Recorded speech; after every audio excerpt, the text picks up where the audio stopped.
Okay, good guys, no, mayroon na naman kaming gagawin dito na whirlpool. So ang problema nito guys, napakaingay kapag nagda-dryer, no. Parang may eroplano na dumadaan kapag nagda-dryer na. So ito po ay whirlpool, no. So nandito tayo ngayon sa Adelina 2, San Pedro, Laguna. So yan na nga guys, testing namin siya, no. Inantay namin siya bumirit guys para marinig natin yung tunog ng ingay. No, so ito ay wala pang laman, no. So kapag maraming laman, mas malakas yung kanyang ingay kapag may karga, no. So ito guys, ang mga ganitong common problem ito guys sa mga front load, no. Yung maingay pag nagda-dryer, lalo na kapag ito ay matagal na ang unit or yung na-overload nyo ng karga, no. So para maiwasan nyo guys, ma-overload ng karga ang inyong washing machine, kung yun po ay 8 kilo, so dapat mga 5 kilo na tuyo lang ilalagay nyo. Huwag nyo siyang i-over, no? Kasi nga, pag once na kung 8 kilogram ang capacity ng inyong washing, tapos 8 kilogram din ilagay nyo na damit, tuyo, overload yan, no? So mga comforter, yan, yun yung laging sumisira dyan. So yan na guys, no? Simula na siyang umikot, napansin namin, maingay na siya talaga, no? So ngayon, yan, no?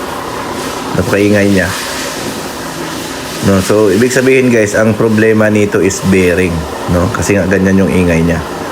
So ang cost talaga guys ng pagkasira ng bearing is overload, kasi nga 2 years pa lang ito guys eh. So kapag over talaga yung karga, talagang masisira yung bearing. Yun lagi nagka-cost ng pag-ingay ng isang front load. So ito mga guys, kakalasin na namin to para napalitan natin siya ng bearing. So ang pagpalit nito guys, medyo matrabaho lang talaga, no, ang pagpalit ng bearing, kasi nga kakalasin mo talaga lahat yung unit, no, para mong i-overhaul, babaklasin mo lahat. Kaya medyo may cost yung pagpa-replace ng bearing talaga, no. So ito na nga guys, nakalas na namin yung pinaka-drum para mapalitan natin siya ng bearing. So common problem yan guys sa mga front load, no, yung nag-iingay. So once na overload nyo yan, talagang mag-iingay yan. So yun. So dapat talaga iwasan nyo ma-overload guys, no. So ayan na nga guys, no, nung binaklas natin, napansin namin napakadumi. Ayan, no. So dapat pag nagpapalit kayo ng bearing, i-package nyo na, no, kasama na deep cleaning para sureball, eh. Kasi nga tulad nito, pag binaklas mo madumi, so mahiya ka naman na ibalik mo yan na madumi, no. So linisin mo. Kaya kami guys, pag nagpapalit kami ng bearing, package na, replace bearing kasama deep cleaning, no. Kasi nga kung hindi mo yan isama sa package mo, ang mangyari dyan, pag binaklas yan, siyempre mahiya kayo ibalik yung napakadumi yan na parang putik, no. So lilinisin nyo ngayon.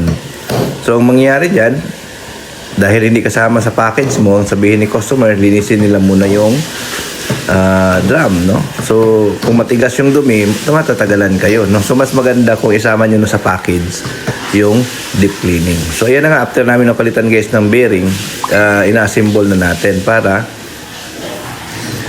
maibalik na natin at matesting. So yun, no. So medyo matrabaho lang guys yung pagpalit ng bearing talaga, kasi baklas lahat yan, no. Ayan, tapos masilan pa guys ang pagpalit ng bearing. Kailangan yung bearing na naikabit nyo, mga magagandang klase din, no. Kasi nga minsan after mo maikabit, may ingay pa rin, no. So, kailangan medyo magandang klase din yung bearing na ilalagay mo. Tapos smooth siya pag iniikot bago nyo isalpak, kasi nga once na pag inikot nyo ay medyo may tama pa din, mangyari dyan guys, babakjab kayo, papalitan nyo ulit ng bearing. So matagal ang pagkalas. So ayan na nga, tinitesting na namin guys, okay na, no. So inantay natin siyang bumirit. So yun, okay na, no. So kasi nagpalit tayo ng bearing dito. Bearing lang guys ang pinalitan namin dito, kasi nga na-over. Bago pa guys ang unit na to, no, nasa 2 taon lang. So bumigay ka agad yung bearing dahil sa sobrang bigat or sa overload na paggamit, no. Kung hindi nyo guys ma-overload ang inyong mga washing machine, tamang load lang, tatagal yan, no. Halos 5 years hindi yan mag-iingay. Pero kapag na-overload nyo yan, kahit 1 year lang, talagang mag-ingay yan. So talagang parang may eroplano na dumadaan sa bahay nyo kapag ginagamit nyo ang inyong washing machine. So tulad yan guys, no, ayan, smooth na guys yung ikot niya. Wala na siyang ingay. So kanina kahit wala siyang laman guys, may ingay siya umikot. Pero ngayon wala na. So yun. So okay, no, kung gusto niyo magpa-service sa amin guys, message lang kayo sa aming Facebook page, Norche Repair Shop.